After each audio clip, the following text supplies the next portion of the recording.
అదే RTV app వార్తల్ని క్షణాల్లో చదివే అవకాశం ఉంటుంది. ఒక న్యూస్ పేపర్, ఒక టెలివిజన్ ఛానల్ మీ చేతుల్లో ఎప్పుడూ ఉంటాయి.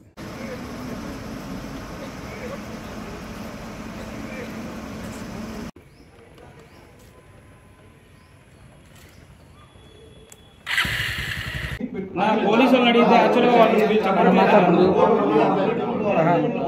కౌన్సిల్ పోలీసులు పెరుగుతా ఉన్నారు. ఇంతకుముందు కూడా మనం చెప్తే వాళ్ళే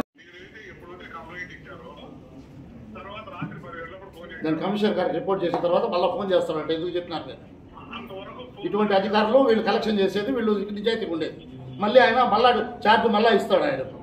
వినండి, చూడండి ఎట్లుందో రాజపేట మున్సిపాలిటీ అతన్ని రిలీవ్ తీపించినా తీసి సుబ్బరాయుడు అనే అతను సీనియర్ అతను ఎందుకు రిలీవ్ చేశాడు అలిగి వెళ్ళిపోయినాడు. అతను లీవ్ పెట్టి లీవ్ అప్పటికప్పుడు శాంక్షన్ చేస్తాడు ఆయన. అంటే మనకు ఆఫీసర్లు అవసరం లేదా? ఎట్లా వీళ్ళు శాంక్షన్ చేస్తారు? మీరు వీళ్ళు తీసేసినా కలిగినాడు ఆయన. మీరు తీశారంట, ఆయన అవసరం కాదు. మీరు నా ఆర్ఐ పోస్ట్ ఎందుకు తీశారని అడిగితే మీరు తీస్తా నా ఇష్టం అని చెప్పి తీసిన తర్వాత వెళ్ళిపోయాడు. అలిగి వెళ్ళిపోయాడు. మీరేం చేయాలి? తర్వాత మీరేం చేయాలి? ఒక ఆల్రెడీ తీసిన వాళ్ళు లేని వాళ్ళు ఎట్టిస్తారు. మీరు ఇప్పుడు తీస్తారా? నేను రిజైన్ చేయాలా? నాకు చెప్పండి. ఇప్పుడే రాసుకుంటే నేను వెళ్ళిపోతా. లేదురా పలికిరాడు, ఆ పిల్లడు పలికిరాడు ఇక్కడ. నేను లేదు, నేనే కూర్చుంటా, రిజైన్ చేస్తా. నేనైతే రిజైన్ చేస్తాను.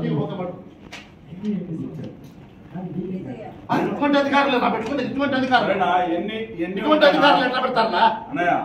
లీస్ట్ ఉందిరా నా కాడ. మళ్ళీ ఒకటే రిక్వెస్ట్ చేస్తున్నా. 130 మంది ఉన్నారు మీకు శానిటేషన్ వర్కర్స్ అని అంటున్నారు. ఎంతమంది ఉన్నారు నాకైతే తెలియట్లేదు. 30 మంది కౌన్సిలర్ ఉన్నారు. ఒక్కొక్కరికి ముగ్గురు వర్కర్స్ మాకు హ్యాండ్ అవుట్ చేయండి. మేము వర్క్ చేయించుకుంటాం. You cannot do, you never do. You are totally utterly failure. Please వచ్చాయి మనకు మన సొంత నిధులు ఏమున్నాయి మున్సిపాలిటీ దగ్గర. ఆ నిధులన్నింటినీ కలిపి ఏ విధంగా డెవలప్ జరిగింది మన రాజంపేట ఈ 4 ఏళ్లలో అనేది మీరు ఒక స్పేస్ పత్రాన్ని మాకు ఈసారి రిలీజ్ చేయాలని చెప్పేసి సభాముఖంగా కోరుకున్నాను నేను. ఎందుకంటే ప్రతిసారి రావడము, ఏం దాచడము, వెళ్ళిపోవడము, కంప్లైంట్ చెప్పడము, చూసుకుంటా ఉండడం, ఆన్సర్లు లేవు. కనీసం స్పేస్ పత్రంలో పత్రం చూసి ఈ పని ఎక్కడ చేస్తే నాకు చూపించండి అడిగేదానికి అధికారం ఉన్నా ఉంటుంది మాకు. దీన్ని మాత్రం ఖచ్చితంగా చేయాలి. మార్కెట్ నుంచి పిలిపించి చేర్చుకోవాలి సార్.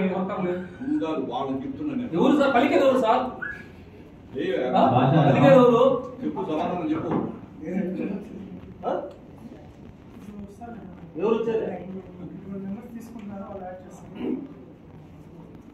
సమాధానం ఫోన్ చేసినప్పుడు రెస్పాండ్ ఇవ్వాలి. ఎట్లా ఏం పరిస్థితి, ఏం కదా లక్ష్మూరు చెప్తా మాట్లాడే విధానంలో ఉంది. మీరు మాట్లాడే పద్ధతిగా మీరు మాట్లాడింది రెస్పాన్స్ ఎవరికైనా. ఇంకోటి సార్ ఎలక్ట్రికల్ డిపార్ట్మెంట్ సార్ గత 4 ఏళ్ల నుంచి నేను మొన్న రీసెంట్ గా కూడా సీఎండీకి కూడా నేను కంప్లైంట్ చేసినా కూడా ఇప్పుడు రేసింగ్ లేదు. వాళ్ళు అర్జీలు ఇస్తా ఉంటారు, వీళ్ళు దాన్ని తిరస్కరించేది. ప్రతి మీటింగ్ లో చెప్తా ఉండేది సరే నెక్స్ట్ చూస్తాం. కొత్త ఫోన్లు వేసి ఉన్నారు. చేసి 4 ఏళ్ళు అయింది. దానికి లైన్ లాగండి అని చెప్పేసి ప్రతి రోజు వాళ్ళ వీధిలో పోయి అర్జీలు ఇస్తే దానికి రెస్పాన్స్ లేదు. నేను కాల్ చేసినా కూడా చూస్తాం, చేస్తాం. ఏం సార్ ఇది? మరిన్ని వీడియోస్ కోసం ఛానల్ ని సబ్స్క్రైబ్ చేయండి. లేటెస్ట్ అప్డేట్స్ కోసం వాట్సాప్ ఛానల్ ని ఫాలో చేయండి. అండ్ లింక్ డిస్క్రిప్షన్ లో ఉంది.